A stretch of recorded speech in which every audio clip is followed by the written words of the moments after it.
ارشاد باری تعالیٰ ہے ان الصلاۃ تنہی عن الفحشاء والمنکر،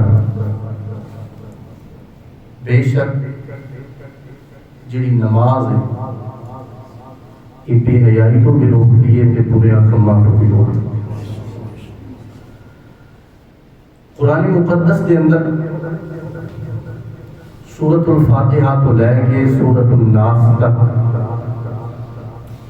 جس مقام تے جس جگہ تے اللہ رب العزت نے عبادات کا ذکر فرمایا، روزے کا ذکر فرمایا، زکوٰۃ کا ذکر فرمایا، حج کا ذکر فرمایا، جمیع عبادات کا اللہ رب العزت نے ذکر فرمایا، لیکن پورے قرآن کریم کے اندر اللہ رب العزت نے جس عبادت کا سب تو زیادہ ذکر، حکم، تاکید اور تلقین فرمائی وہ نماز ہے۔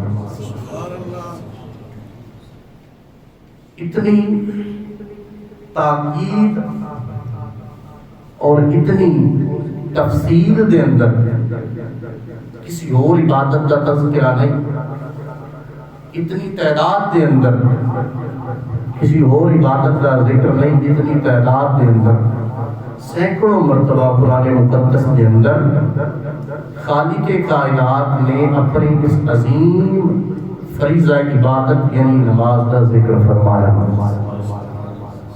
یہ ڈھیر ساری حکمتاں، ڈھیر ساری علتاں علل وجوہ، لیکن انہاں ساری علتاں اور وجوہ دے وچوں میں صرف ایک علت ذکر کرنا چاہ رہا ہوں کہ اللہ نے اتنی دفعہ بار بار لا تعداد مرتبہ اس فریضہ کا ذکر کیوں ارشاد فرمایا؟ اس طرح جواب ہے، ڈھیر سارے جواب ہے۔ اس حاکم اور اس حکیم کا کوئی بھی کام حکمت تو خالی نہیں، فعل الحکیم لا یخلو عن الحکمہ، لیکن ایک حکمت میں عرض کر دیا۔ علماء فرماتے ہیں کہ یہ ایسی عبادت ہے نماز جس کے اندر ساریاں عبادتاں جمع ہو جاتی ہیں، جتنیاں اور عبادتاں بڑیاں بڑیاں، روزہ، زکوٰۃ، حج، یہ بڑی عبادت ہے۔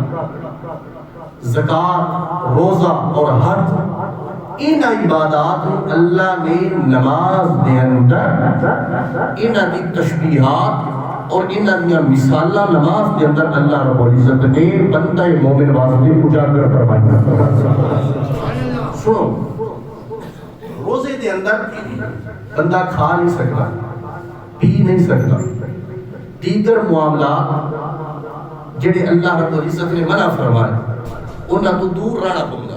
روزے دی حالت دے اندر بندہ وہ سارے معاملات چھٹتا ہے جنہاں دا اللہ حکم دیتا، تو تسی محسوس فرماؤ کیا نماز دے اندر بندہ کھا سکتا؟ نہیں۔ پی سکتا؟ نہیں۔ اور جڑے معاملات روزے دے اندر اللہ نے حرام فرمائے کیا اور نماز دے اندر حرام حلال ہے؟ نہیں، کیونکہ تکبیر تحریمہ آدھے حرام کرنے کا مطلب یہ ہے کہ وہ سارے کام جیڑے نماز تو باہر تیرے واسطے حلال آن، کھانا بھی حلال ہے، پینا حلال ہے، گل کرنا حلال ہے، سونا حلال ہے، سارا کچھ حلال ہے، لیکن نماز کی جو تکبیر تحریمہ کہہ کے اللہ اکبر کرے گا، اس سارے معاملات، اس ساری گلاں تیرے اوتے حرام ہو جان گیاں۔ کی مطلب جیڑی روزے دے اندر حرام چیزاں سن انہاں دا پریکٹیکل اللہ نے نماز دے اندر بھی واضح فرما چھڈیا ہے۔ او لذت، او چاشنی، او سواد جڑا روزے دار کو روزے دی حالت وچ محسوس ہوتا، اللہ اس دا پریکٹیکل نماز دے اندر عطا فرمایا۔ دوسری چیز زکوٰۃ انسان ادا کرتا، مال خرچ کرتا۔ نماز دے اندر اس کا پریکٹیکل کیویں؟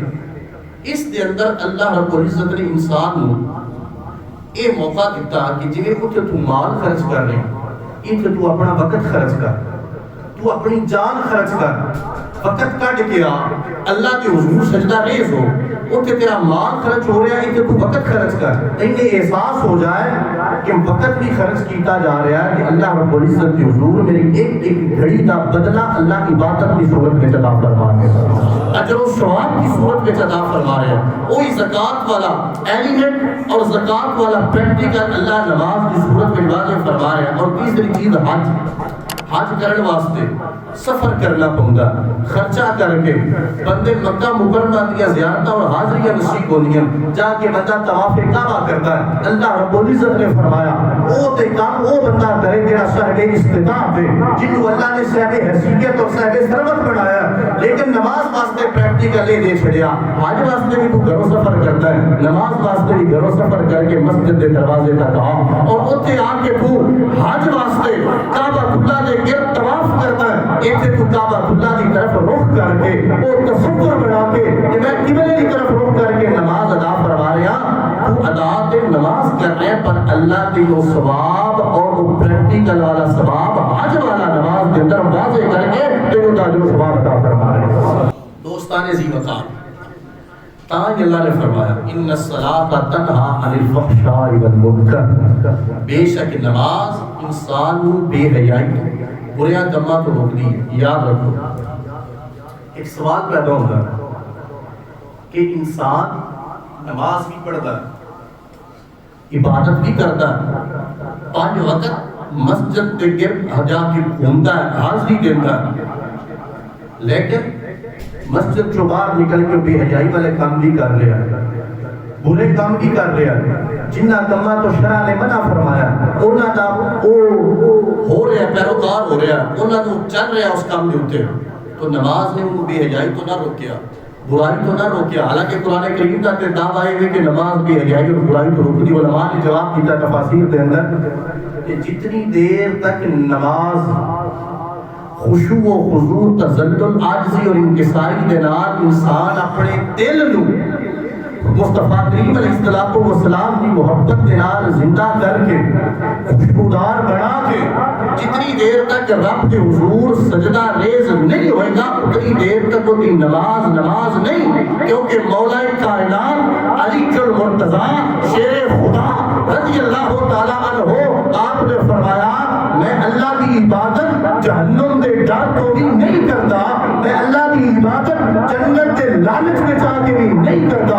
سویا پھر کیوں کرتے ہو؟ بندے کے دو ہوتے، یا جہنم تو ڈر کے اللہ کی عبادت ہوتی ہے، یا جنت کی خواہش اور لالچ میں جا کے عبادت کرتے ہیں، پر تسی کیڑی گل نوں مد نظر رکھ کے عبادت کرتے ہو؟ مولا کائنات نے فرمایا نہیں جہنم کا ڈر بھی کوئی نہیں، جنت کا لالچ بھی کوئی نہیں، میں تے رب کی عبادت اس واسطے کرتا ہوں کیونکہ میرے رب تو علاوہ عبادت دے لائق ہی کوئی نہیں، میں انہوں معبود پر حق سمجھ کے عبادت کرتا ہوں۔ تاں جدوں میں سجدے کے اندر سر رکھتا تجا سجدہ کرن تو پہلے رب اپنے دیدار نال مشرف فرما سکتا۔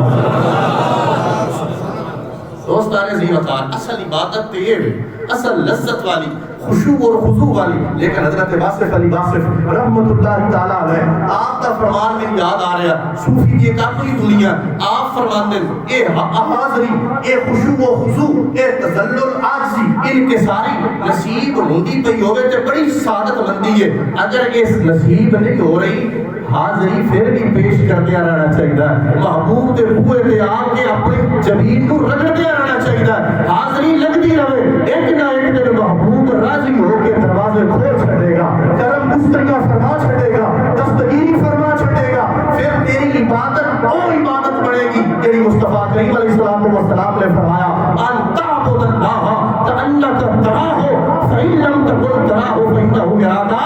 اے میرے امتیوں اللہ کی عبادت اس حال میں کریا کرو تسی اللہ کو گویا دیکھ رہے ہو، اگر یہ سعادت نصیب نہیں ہوتی پھر عبادت کرن لگیا یہ یقین ایقان اور عقیدہ بنا کے سر جھکایا کرو جس رب کی وہ عبادت کر رہے ہیں اور رب میری عبادت کو دیکھ کے رہا۔ دوستان ذی وقار، ان تعبد اللہ کأنک تراہ فإن لم تکن تراہ فإنہ یراک۔ اس بات کے الفاظ نے حضور نے فرمایا اللہ کی عبادت اس حال میں کر کہ تو اپنے رب کو دیکھ رہے۔